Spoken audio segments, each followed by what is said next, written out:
You've seen countless films about the superhero team. Maybe you've even read an entire Avengers run or volume in regards to the comics. But how well do you really know them? I bet we can still surprise you. Welcome back, Nerd Squad. It's me, Amanda. And I'm Adam Andrews, and today we're counting down the top 10 unbelievable facts about the Avengers that you didn't know. Or maybe you did. Let us know facts that surprised you in the comments. Yeah! Number 10. Nick Fury's casting in the films. One of the most interesting facts for me when it comes to the Avengers in regards to the films is the fact that Samuel L. Jackson was actually cast as part of a deal he made with Marvel in regards to them using his likeness in their Ultimate line without actually first asking him. That's right, they borrowed Jackson's likeness for their Ultimate version of Nick Fury of Earth 1610. This version of Fury actually became so popular that he was later incorporated into the main comic book line, with Earth 616 getting Nick Fury Jr., who looks quite similar to the Ultimate version of the character. When Samuel L. Jackson found out about Marvel using his likeness for Nick Fury, he got in contact and basically made a deal with them that he would get to portray the character on the big screen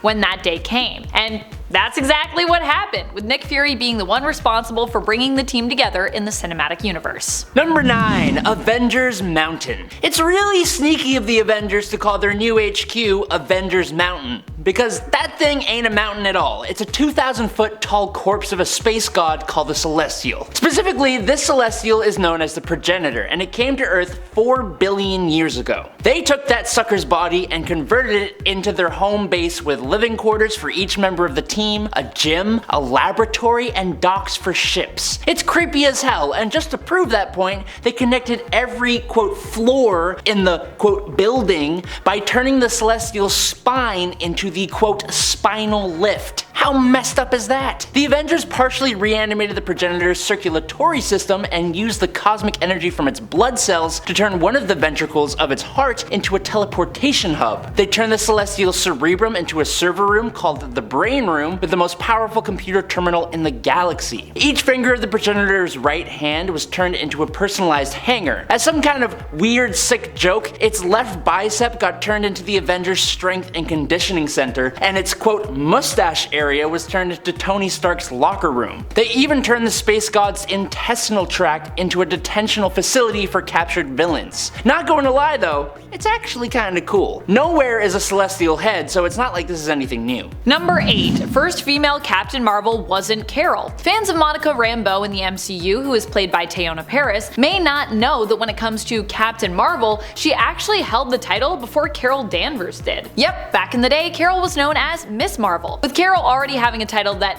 was inspired by her role model, the Kree hero Captain Marvel, Monica ended taking up that name for herself. She only kept it for a little while though, as then Mar-Vell's son showed up and wanted to use it, with her taking the name of Photon afterwards. Then moving on to my least favorite of her codenames, Pulsar, before settling on Spectrum back in 2013 in the comics. And she's been Spectrum pretty much ever since, though honestly I still really love the name Photon for her. Monica initially took the name of Captain Marvel back in the early 80s, and Carol actually wouldn't use that name until 2012. Also, if you're wondering why this is an Avengers fact, in case you didn't already know, Monica Rambeau actually is part of the Avengers in the comics. Number 7. Daredevil Delay. If not for a delay in sending Daredevil #1 to the printer, the Avengers might never have existed. According to Marvel's Senior Vice President of Publishing, Tom Brevoort, when the publisher realized that the first issue of Daredevil wasn't going to be ready in time for its scheduled print run, a mild panic set in, and Stan Lee proposed the idea of bringing a bunch of existing Marvel characters together to form a team similar to something like DC's Justice League of America. Since the characters are all established already, putting them into a team would get rid of the need to create complicated origin stories for the individual members, and the team could just jump right into whatever conflict the creators could come up with on short notice, which happened to be facing the trickster god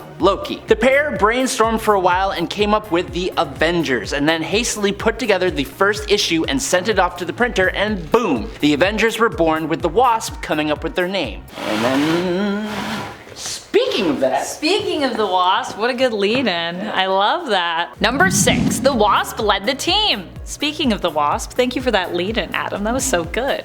We didn't even... Did you plan that? I did. Oh my gosh, so good. Although Janet Van Dyne hasn't been on the front lines lately when it comes to the Avengers team, did you know that she was not only one of the founding members of that team, but even their leader for a time? It's true. Honestly, I'd kind of love it if they brought back Jan to lead the team in some capacity. I feel like she just hasn't been doing that much of late, outside, sharing a miniseries with her adopted stepdaughter, who's also now the Wasp as well, Nadia. I heard that series was actually really great, by the way. I still need to read it. However, I feel like we could definitely use a return to the time when Janet was more well known and more prominent in the comics. Janet led the team for just over 60 issues, from issue 217 to issue 278 throughout the 1980s. Following her time as a leader, she left to join the West Coast Avengers for a while, becoming a permanent member of that team for a time. Also, what is it with the 1980s right now and Marvel Comics? I feel like I'm kind of obsessed with that era. I feel like I always go through phases where I focus on specific eras. Yeah. Number 5. Blueberry?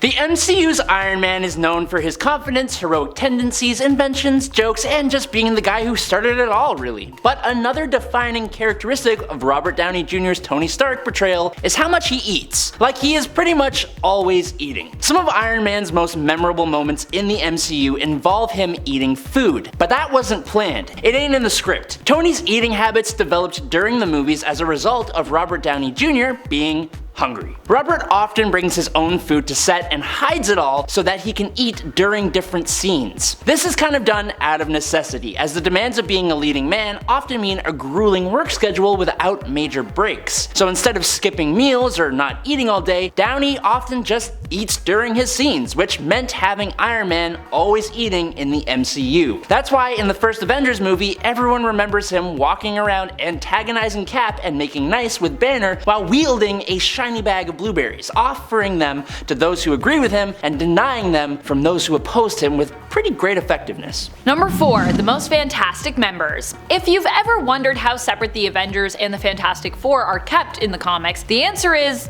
well, fairly separate, usually. While the FF are good friends with many of the Avengers team members and vice versa, they usually stick to fighting their own villains in their own comics. However, there was a time around issue 307 where the Fantastic Four in the late 80s, to the 80s, here we go, when Sue and Reed decided to leave the team for a period. And they would be absent for almost 20 issues on that team. Now, where did they go? Well, for a few issues, they were actually members of the Avengers. However, their time on the Avengers team was even more short-lived than their absence from the Fantastic Four comic. They were members from issue number 300 of the Avengers to issue number 303, which is when they left that team. They would return temporarily along with other heroes who had been members in issue number 305, but that was pretty much it at the time for their Avengers run. Number 3. First name Agent. Agent Phil Coulson, member of S.H.I.E.L.D., is one of a couple of characters that is pretty unique in comicdom, and that's because he was introduced for the first time in a movie only to end up as a recurring character in the comics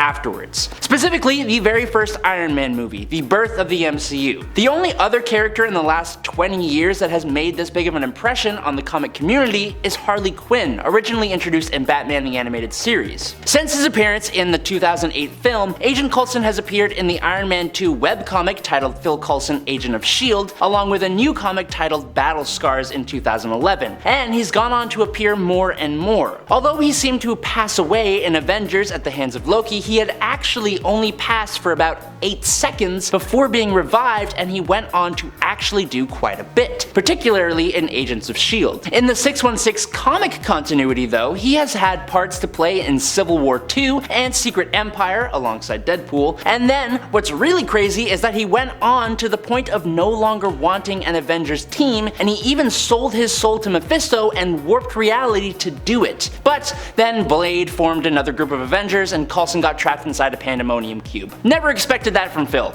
Gonna be honest. Number 2. They're eternal. At the time that the Fantastic Four were briefly members of the Avengers, there were also some other folks you might recognize joining up with the team. You may or may not recognize them actually, as they aren't known for being the most popular group around, but I gotta be real with you, their latest series by Kieran Gillen was one of the best things happening in comics that I've read in the last few years. And if you've seen a certain movie that also released a pretty recently within the last few years, you might know who I'm talking about here. Goodness, that comic book series, by the way, was so good, you should read it. We're talking about the Eternals. Not all of the Eternals have been members of the team, and they definitely aren't as iconic of members as the mainstays like Captain America and Iron Man, but I do enjoy the relationship the Eternals have with the Avengers, with some of them being former members. It strengthens their ally bonds, but it's also cool to think about just how much power Eternals like Cersei and Gilgamesh brought to their team during their time on it. Oh, and Star Fox, aka Eros, Thanos' brother, who is technically the first Eternal to join the Avengers, although not the first Eternal from Earth to join, rather the first Eternal from the planet Titan to join, because that's where he's from. There's Eternals everywhere. Number 1. Avengers 1 million BC. Over 1 million years ago, the early human mutant known as Firehair became the avatar of the Phoenix Force and nearly destroyed the planet. Realizing that that's pretty bad and that she wasn't the only one capable of doing that, she began assembling a team of supernatural and mystical beings to protect humanity and Earth. The eventual team was made up of the Asgardian god Odin Borsun, the demigod sorcerer Agamotto, the Black Panther of the Panther tribe, the woolly mammoth riding Ghost Rider, which is so awesome, Iron Fist Fan Fei, and a super smart caveman who wielded the Star Brand, which made him look surprisingly like the Hulk. After fighting some corrupted Celestials as well as time-traveling villains from the present like Thanos, multiple Doctor Dooms, and Mephisto, the team eventually disbanded, and it was all because Odin really does not respect women. That's pretty much how it goes. After the passing of the team's Black Panther, Odin attempted to make advances on Phoenix only to be totally rejected for his lack of respect. After she went to visit the Panther tribe, her and the rest of the Avengers were summoned to Asgard. When they showed up, Odin had called them for an unannounced surprise wedding between him and Phoenix that was taking place right that second. Understandably disgusted, Phoenix left Asgard and Earth, intending never to return. The whole thing fractured the team and they only reunited one time to witness the birth of Thor. Classic Odin ruining Classic everything. Odin just being a weirdo. Being a jerk. God. And that's all we got. Thank you guys so much for watching on Top 10 Nerd. I am Amanda. And I'm Adam, and we will catch you nerds on the flippy flop. Stay nerdy. Bye. Peace out.